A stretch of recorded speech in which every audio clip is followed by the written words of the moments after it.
इतिहास रचला याने, काही खास दिलं हो याने. इतिहास रचला याने, काही खास दिलं हो याने. मर्यादा नहीं वचने रे, विश्वास जपला याने. सप्तपदीने दिलेला हा उपहार रे, माझा शृंगार रे हा, माझा शृंगार रे. माझा शृंगार रे हा, माझा शृंगार रे. मंगळसूत्र, मंगळसूत्र, मंगळसूत्र, मंगळसूत्र, मंगळसूत्र, मंगळसूत्र, मंगळसूत्र, मंगळसूत्र.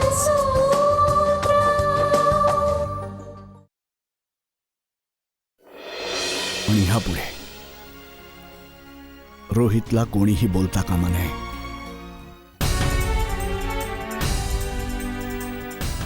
शेवटचं बजावतोय मी. साक्षीने ही चूक केलीच कशी? खोड चूक घडलीच कशी अशी? आज तिच्या चुकीच्या वागण्यामुळे आपल्याला मान चुकवावी लागली. साक्षी, साक्षी, साक्षी, नाही जगायचंय मला. साक्षी, काय करतेस? काय चालवलंयस तू? मरण जायचंय मला. अरे जाऊ दे, सोडा, मी स्वतः सांगून टाकतो. कारण साक्षी कुणा दुसऱ्याच्याच मुलाची आई होणार आहे. जी कोणा भलत्याच्याच बाळाची आई होणार आहे तिला तुम्ही सून म्हणून स्वीकारा. हे बघ मानस, माझं बोलणं समजून घेण्याचा प्रयत्न करतो. या अशा गोष्टी खूपच नाजूक असतात. असल्या गोष्टींबाबत खूप विचारपूर्वक पावलं उचलावी लागतात. हे बघ, आपल्याला वाटेल तशा बोलण्याने तिचं मन जर दुखावलं गेलं आणि मग परमेश्वर ना करू पण तिने जीवाचं काही बरं वाईट केलं तर काय करायचं आपण? मानस, जरा माझं बोलणं समजून घे तू. हे बघ, थोडासा वेळ द्यावा लागेल. वेळ हेच सर्वात उत्तम औषध असतं. मी स्वतः बोलून घेईन. थोड्या दिवसांनी मी स्वतः साक्षीशी बोलीन त्यावर. I promise. आणि काय अवस्था करून घेतलीस तू स्वतःची. ना व्यवस्थित जेवत आहेस, ना व्यवस्थित झोपतोयस. तुझ्या या अवस्थेचा मला खूप त्रास होतो रे. अच्छा, प्रॉमिस कर की थोडंसं खाऊन घेशील तू. स्वतःची काळजी घे तू मानस. मी फोन ठेवू का? मला जायला उशीर होतोय. आपण जरा नंतर बोलूया. हा,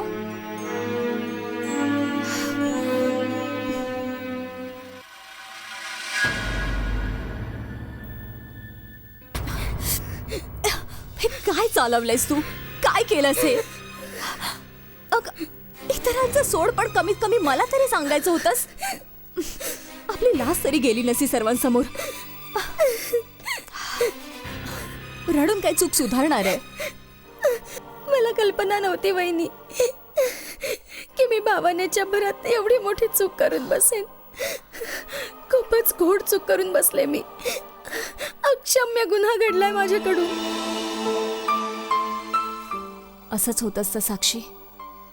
बऱ्याचदा आपण छोटीशी चूक करून बसतो, पण अशा क्षुल्लक चुकींमुळे संपूर्ण आयुष्य उद्ध्वस्त होऊन बसतं. म्हणूनच तर म्हणतात ना की या वयात खूपच विचारपूर्वक वागण्याची गरज असते. मला माफ कर वहिनी तू. प्लीज तू मला माफ कर. खूप मोठी चूक घडली माझ्या हातून. तुझ्या माफी मागण्याने मुळीच प्रश्न सुटणार नाहीये. तू आम्हाला हे सांग की तुझ्या या गर्भात वाढणाऱ्या जीवाचा बाप कोण आहे?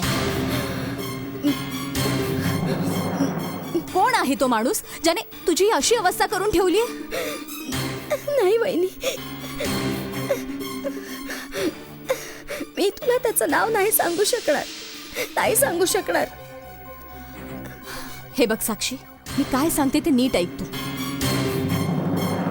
कायदा कुठल्याही व्यक्तीला कोणा मुलीच्या इज्जतची किंवा तिच्या आयुष्याशी खेळण्याची परवानगी देत नसतं. तुझ्याशी ज्याने कोणी हा घाणेरडापणा केलाय ना, त्या व्यक्तीला त्याच्या कर्माची शिक्षा मिळालीच पाहिजे. त्यात भागीदार मी सुद्धा आहे वहिनी.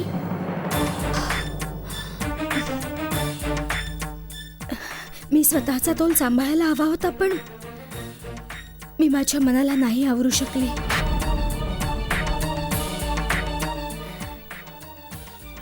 यात माझीच चूक आहे. मला नवल वाटतंय साक्षी, तू अजूनही त्या व्यक्तीचं समर्थन करतेस. हो मान्य आहे की चूक दोघांकडून घडलीये, मग शिक्षा तो एकटीनेच का म्हणून भोगायची?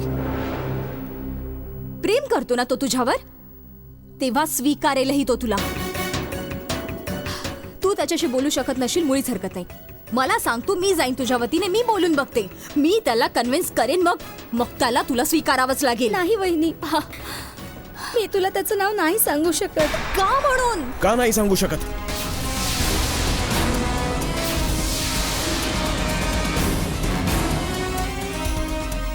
प्लीज तुम्ही माझ्यावर जबरदस्ती करू नका.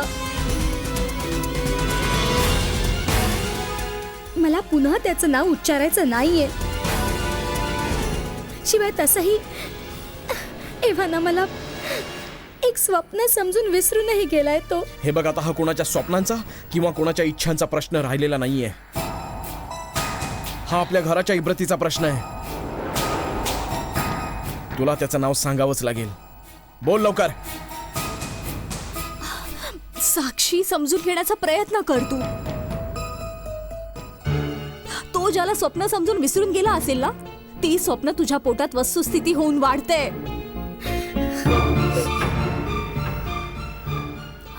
आता त्याच्या विसरून जाण्याने मामला इथे संपणार नाहीये. नाही, मी नाही सांगू शकणार तुम्हाला त्याचं नाव. नाही सांगू शकणार.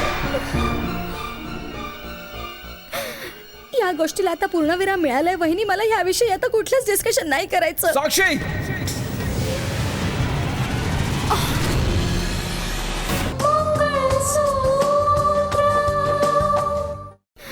या गोष्टीला आता पूर्णविराम मिळालाय वहिनी. मला याविषयी आता कुठलंच डिस्कशन नाही करायचं. साक्षी,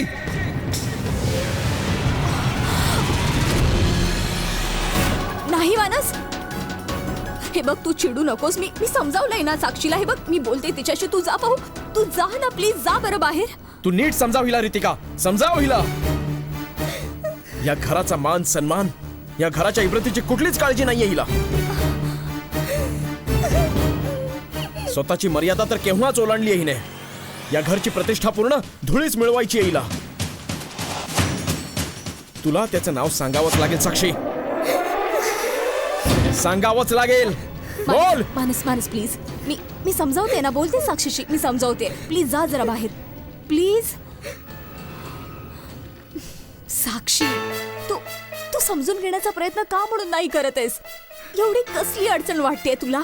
मला खरोखरच काही समजत नाहीये. तुला त्या माणसाचं नाव स्वतःच्या तोंडाने सांगण्यात एवढी कसली अडचण आहे? माझी अडचण तुला नाही समजायची वहिनी. मला त्याचं नाव सांगण्यासाठी जबरदस्ती करू नको वहिनी, प्लीज. मी तुम्हाला नाही सांगू शकणार. साक्षी, तुला समजावणं खूप कठीण आहे.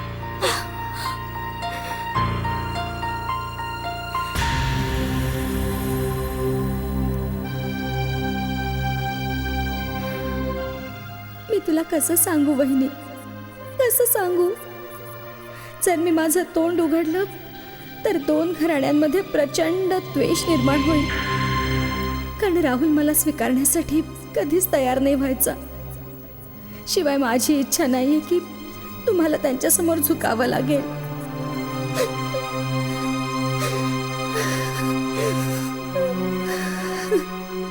साक्षीच्या चुकीमुळेच आपल्यावर बदनामीची नामुष्की ओढवली आहे. पण तरीही तिला त्या व्यक्तीचं नाव सांगावंसं वाटत नाहीये. का म्हणून नाही सांगायचंय नाव? तुमच्या काळचं उत्तर फक्त तीच देऊ शकते डॅड. डोकंच चालेन असं झालंय माझं. तिला हवंय तरी काय? आपल्या खानदानाच्या इब्रतीची तिला बिलकुल पर्वा दिसत नाहीये. आणि या सगळ्याला कारणीभूत तुम्हीच आहात. काय? ह्या सगळ्याचं खापर तू माझ्यावर फोडतोयस? दोष तुमचा नाही तर कोणाचा आहे डॅड? तिचे एवढे लाड कोणी पुरवले? स्वातंत्र्य कोणी दिलं? आज जो गोंधळ चालला आहे ना, त्या स्वातंत्र्यामुळे घडला आहे. मानस प्लीज, चुका सगळ्यांकडूनच होत असतात ना, तेव्हा ह्यासाठी दुसऱ्या कोणाला जबाबदार धरणं चांगलं नाहीये. मला हे मुळीच ऐकवू नकोस रितिका. मला फक्त एवढंच जाणून घ्यायचंय की साक्षीच्या मनात तरी काय आहे. मानस प्लीज, आपल्या सर्वांनाच डोकं शांत ठेवावं लागणार आहे. अशा गोष्टींमध्ये चिडचिड करून चालत नसतं. गोष्टी अजून बिघडत जातात. शिवाय पप्पा, तुम्ही पाहिलत ना, साक्षीचा एकदा स्वतःला संपवण्याचा प्रयत्न करून झालाय. माझी मुळीच इच्छा नाहीये की पुन्हा असं काही घडावं. हो, तुझं बोलणं मुळीच चुकीचं नाही सुनबाई, पण काय करू?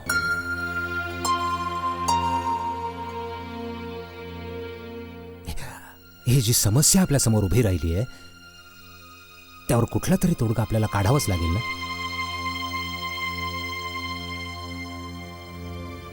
पण माझ्या मते यावर फक्त एकच तोडगा आहे की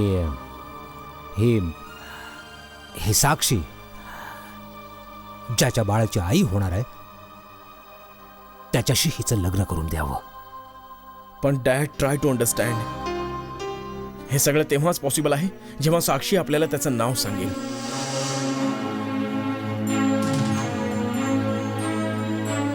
तिने तुला नाव सांगितलं? नाही मानस, मानस ती एक शब्द सुद्धा बोलायला तयार नाहीये. जेवढा धक्का आपल्या सर्वांना बसलाय ना, तेवढाच धक्का तिला सुद्धा बसलाय. शिवाय अशा अवस्थेत काही विचारणं, तिच्यावर दबाव आणणं योग्य नाही होणार. ठीक आहे, तिच्यावर दबाव आणणं योग्य नाही व्हायचं, मान्य आहे. पण पुढे काय करायचं? काय आपण? साक्षीच्या आयुष्याचा प्रश्न आहे.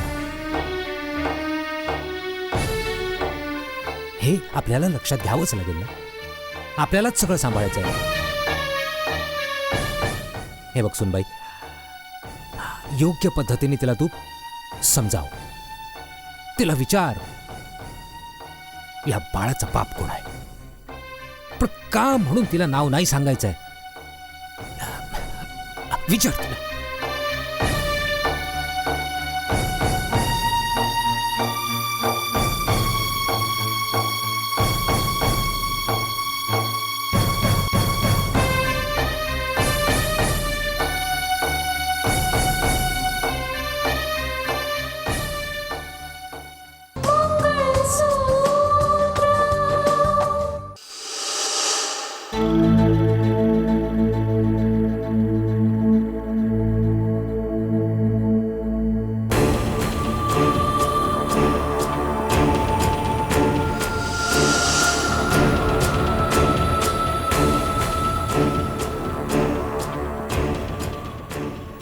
साक्षी आई होणार आहे म्हणजे स्पष्टच आहे की ती माझ्याच बाळाची आई होणार आहे. पण आता मी सुद्धा तिच्यावर उपकार नाही करू शकत.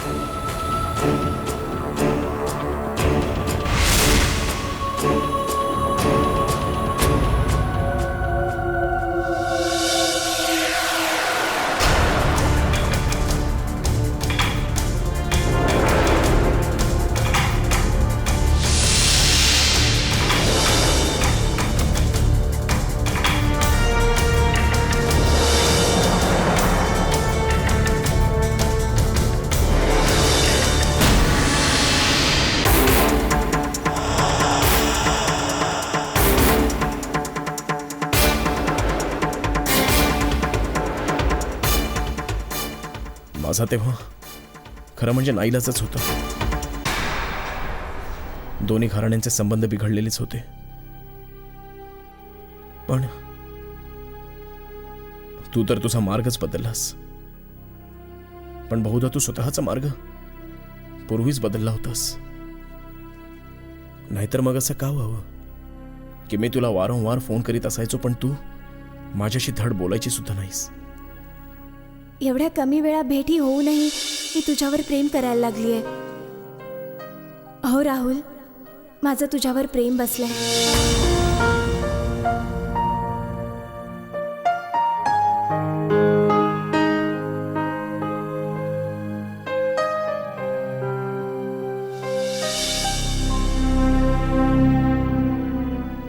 आता माझ्या जीवनात महकने आता प्रवेश केलेला आहे आणि तू एका अशा विचित्र मार्गावर आहेस की कुठल्या दिशेने जावं अशा द्विधा अवस्थेत आहेस. पण माझ्या दिशेने पाऊल टाकण्याची परवानगी मी तुला नाही देऊ शकत, कारण आता मी सुद्धा महकवर प्रेम करायला लागलो आहे. त्यामुळे मला तिचं मन नाही दुखावता येणार. ही भानगड मम्मी पप्पांच्या कानावर न पडण्यातच भलाई आहे. नाहीतर मग ही भानगड एवढी मोठी होऊन बसेल की त्याची कल्पना तुला सुद्धा नाही यायची.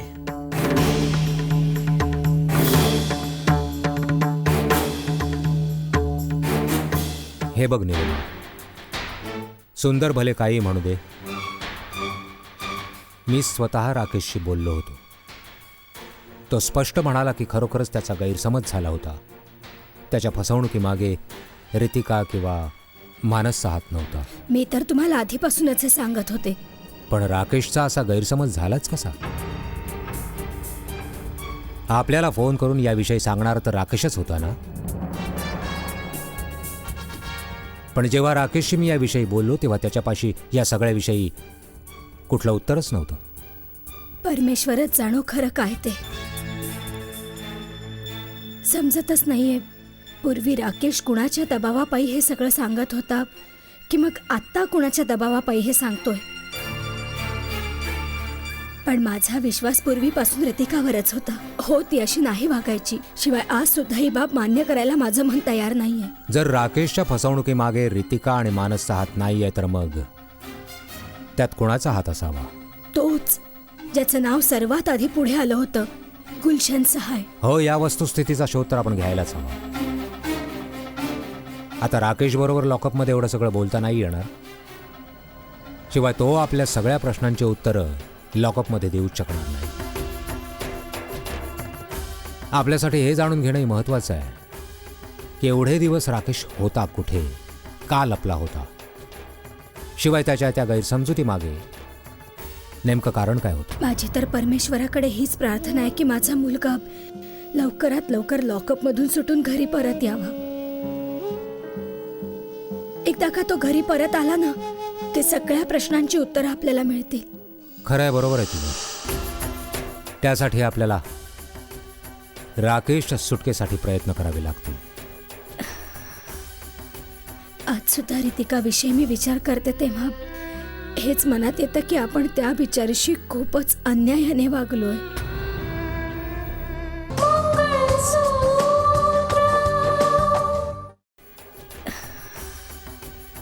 आज सुद्धा रितिकाविषयी मी विचार करते तेव्हा हेच मनात येतं की आपण त्या बिचारीशी खूपच अन्यायाने वागलोय.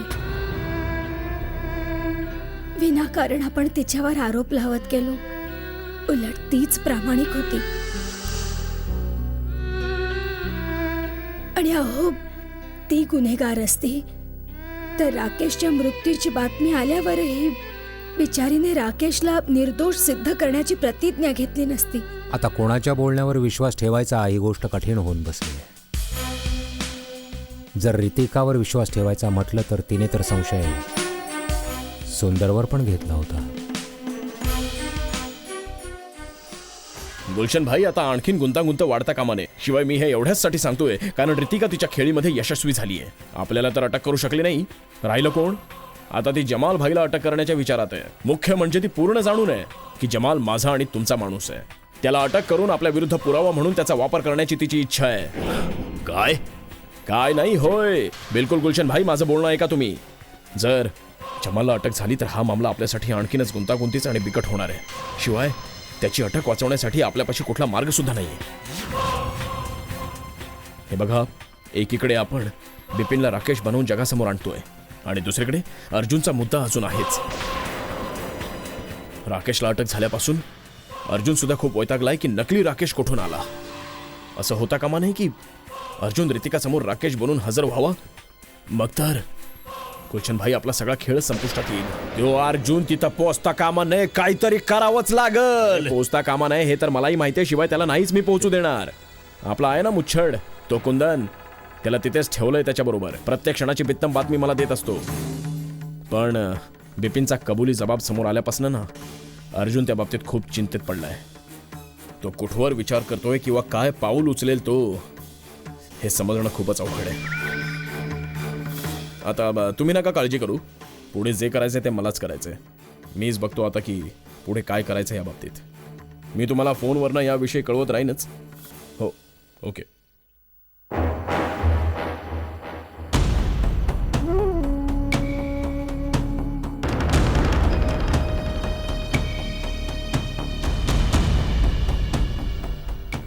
हो खरं आहे, लग्न मोडलेलं आहे.